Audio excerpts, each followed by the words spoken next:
Daf Yomi, Tractate Bava, page 111a, part 2, with the words Shehamevi Gazelo Ad Shalo Hevi Ashamo, maybe halfway down, maybe more, not exactly sure. I don't have the actual Gemara in front of me, so maybe it's halfway down in the Gemara. But the words, Shehamevi, etc. The Mishnah teaches for one who brings his stolen item to the priests before he brings his guilt offering has fulfilled his obligation. But one who brings his guilt offering before he brings his stolen item has not fulfilled his obligation. The Gemara asks, from where are these matters derived? Rava said, this is, as the verse states, but if the man has no kinsman to whom restitution may be made for the guilt, the restitution for guilt that is made shall be the Lord's, even the priest's, besides the ram of the atonement, whereby atonement shall be made for him. Numbers 5:8. Learn by inference that the money must be returned first, before the guilt offering is brought. Having understood that, the inference is that the wording besides the ram of the atonement indicates that the ram must be brought after the money is given. One of the sages said to Rava, if that is so, then in a different verse, which states concerning the additional offerings sacrificed on the first day of Passover, you shall offer these besides the burnt offering of the morning, which is for a continual burnt offering, Numbers 28:23. So too, one should learn by inference that the additional offerings are brought first before the morning burnt offering.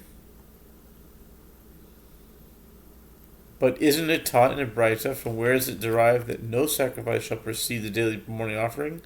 The verse states, and the fire on the altar shall be kept burning on it, it shall not be extinguished, and the priest shall kindle wood upon it every morning, and ye shall prepare the burnt offering upon it, and shall cause the fats of the peace offerings to go up in smoke upon it. Leviticus 6:5. And Rava says the burnt offering with the definite article is referring to the first burnt offering, in other words, the daily morning offering, which is first both chronologically and in terms of importance.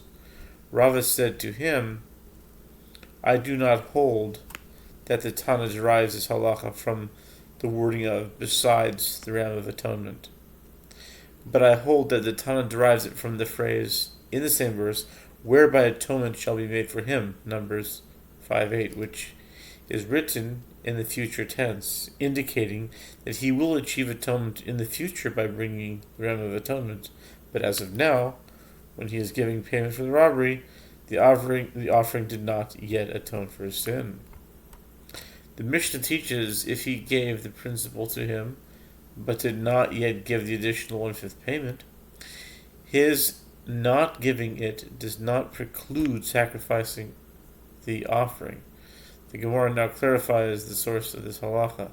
The sages taught in Braita on the topic of the guilt offering brought by one who misuses consecrated property, which is accompanied by repayment of the value of the item and an additional 1/5 of its payment. From where is it derived that if he brought his payment for his benefit from misuse of consecrated property, but did not bring his guilt offering, or if he brought his guilt offering but did not bring his payment for his benefit from misuse of consecrated property, that he did not fulfill his obligation?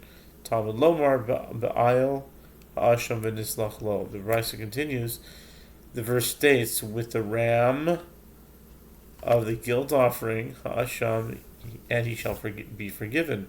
Leviticus 5:16. The Brisa interprets the verse, the ram of the guilt offering, to be referring to two entities, the ram, in other words, the offering, and the payment represented by the words, the guilt offering. This teaches that forgiveness and atonement are achieved only after both the ram of the guilt offering is sacrificed and the restitution of the monetary payment is given. The Braita continues, and from where is it derived that if he brought his guilt offering before bringing his payment for his benefit from misuse of consecrated property, that he did not fulfill his obligation? The verse states, with the ram of the guilt offering, indicating that the guilt offering was already brought. The Braita continues, one might have thought that just as the ram and guilt offering, in other words, payment, preclude his achieving atonement, so too payment of the additional 1/5 of the value precludes his achieving it. Therefore, the verse states, with the ram of the guilt offering, and he shall be forgiven, which teaches that the ram and the guilt offering, in other words, payment, preclude his achieving atonement with regard to consecrated property, but the payment of the additional 1/5 does not preclude his achieving it. The Gemara clarifies, and let the halacha of misuse of consecrated property to be learned from the halacha of common money, meaning that payment of robbery of a convert who died without heirs, and let the halacha of common money be learned from the halacha of misuse of consecrated property.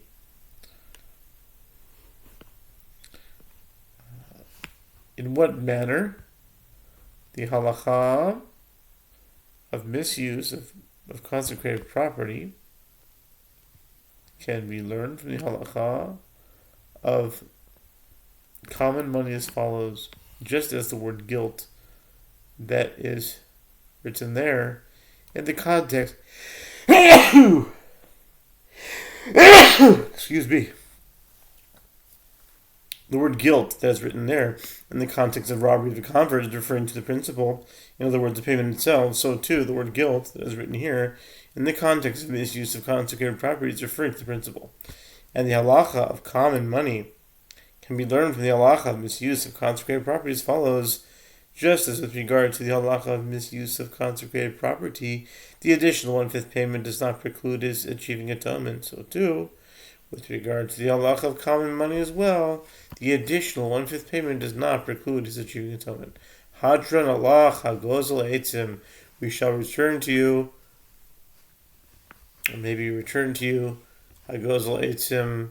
This concludes the 9th chapter of Bava Kama, and now we're starting the 10th and final chapter of Bava Kama, which starts on 111b.